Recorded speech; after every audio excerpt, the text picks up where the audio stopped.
In this video, we're going to be talking about a zero-based budget. Over the course of the next several minutes, we're going to talk through what a zero-based budget is, break down kind of the structure of a zero-based budget, and then talk about why it's important to develop a zero-based budget for your finances.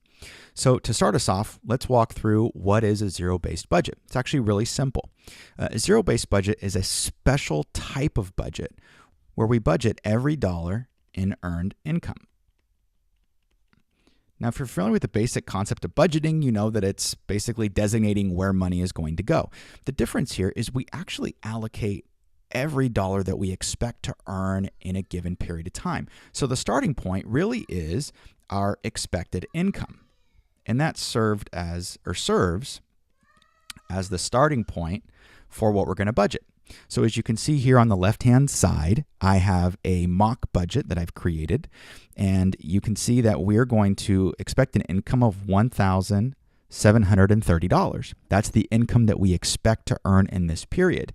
And this becomes the starting point for our zero-based budget, because what we're going to be doing now is allocating that money over the different categories that we spend money on.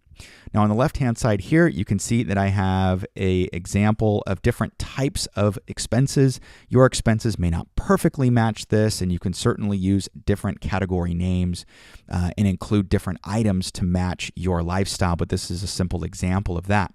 So the expenses that we have typically fall into two categories. You have what we call a fixed expense, and then we also have a variable expense. Now, a fixed expense remains fairly constant month to month. So when you think about fixed expenses, usually we're going to, let me change colors here so this stands out a little bit more. Think about car payments, right? Your car payment is generally the same amount every single month, and it usually is withdrawn from your checking account on the same day, or you pay it on the same day. Car insurance typically also is a relatively fixed expense along with rent. Those are probably some of the more common fixed expenses.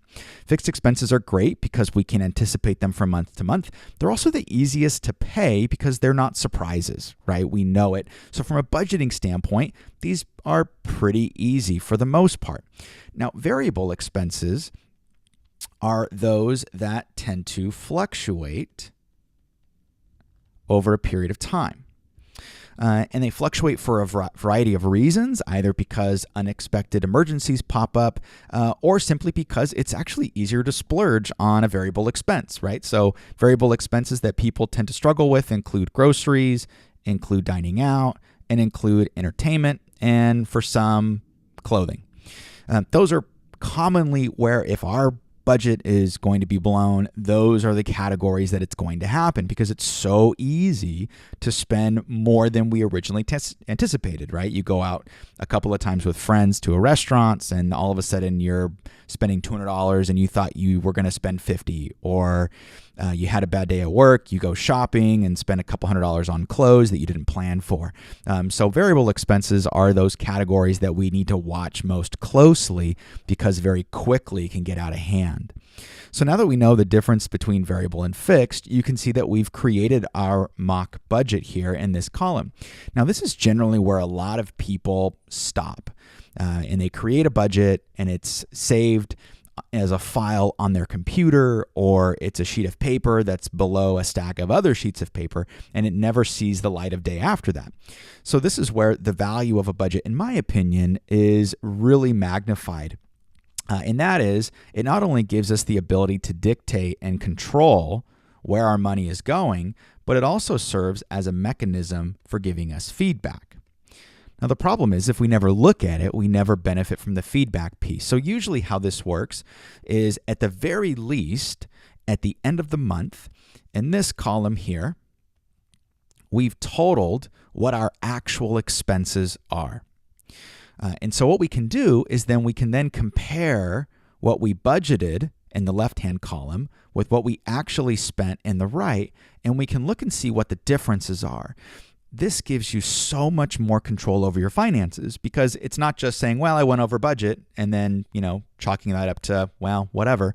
But it's actually looking at, well, why did I go over budget? Is there an area of my finances that is a problem that I need to address?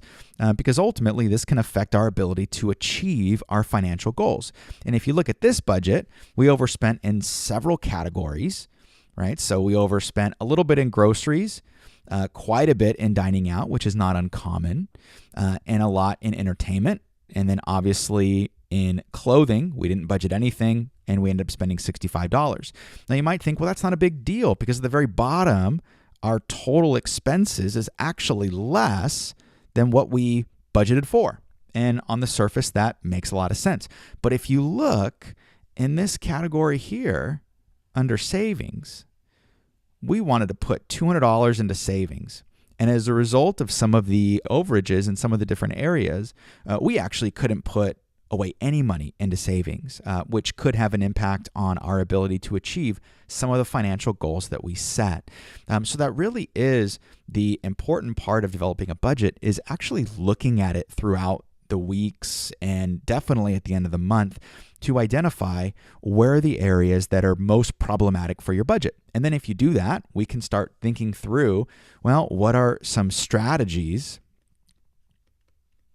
that we can use to follow through with our budget? So maybe it's utilizing the envelope method, whether it's putting literally $200 in cash in an envelope, designating that towards groceries, and when that money is out, you stop spending money. Or you can put it on a Visa gift card, and when the gift card is down, you don't spend money. I mean, there's a lot of different things you can do. Those aren't necessarily the things that might work for you, but you can start thinking through, man, what can I create? What are the conditions that I can create to help me stay on track with my finances so I can start winning with money, which is really important.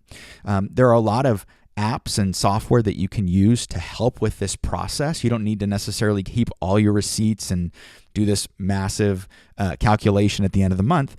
You can use a variety of different pieces of software. Some decent ones that students have used in the past that we've had some success with include You Need a Budget, which is abbreviated as YNAB. And in fact, if you are a student, they have a free version for students, which is actually, and it's really, really good.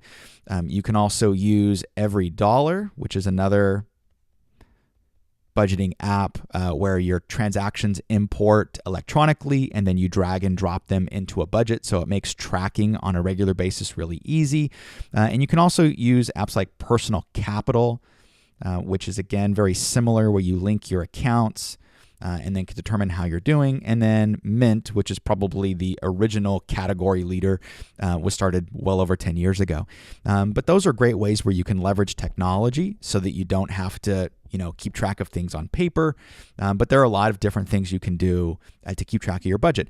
Whatever you use, that's not important. But what is important is that you are looking at it on at least a weekly basis, because then you're going to be able to identify if you're potentially going over in a certain category so that you can make adjustments before the end of the month so that you can still be on target with some of the budgets.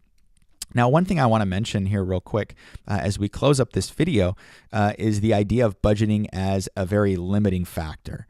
Right? We tend to view budgeting from a very negative connotation, and that is, well, if I develop a budget, it just tells me what I cannot do, and it's not very fun. And while there's probably some truth to that, I think budgeting ultimately is about control and not telling you what you cannot spend your money on, but identifying what are the things that you want to spend money on. What are the things that are going to provide value? If you like shopping for clothes, then fantastic. All I'm saying is put it in your budget, so that way you don't have to go into debt and you're not paying for it next month. So it's not about saying this is what you cannot do. Ultimately, you're in control. The idea is that you're specifying ahead of time where the money is going and then ultimately following through with that plan. And if you think about it, there are rarely things that are truly surprises, right? Christmas is not a surprise. We know we're going to buy gifts for people. So why not, instead of going into debt during Christmas time to pay for gifts, why don't we save for money on a monthly basis into a special account that we use at Christmas time? So it really is just a mindset shift of you viewing budgeting in a negative way to ultimately as a positive way of being able to free up cash and to having some level of kind of consistency and being able to plan for the future and also being able to achieve financial goals.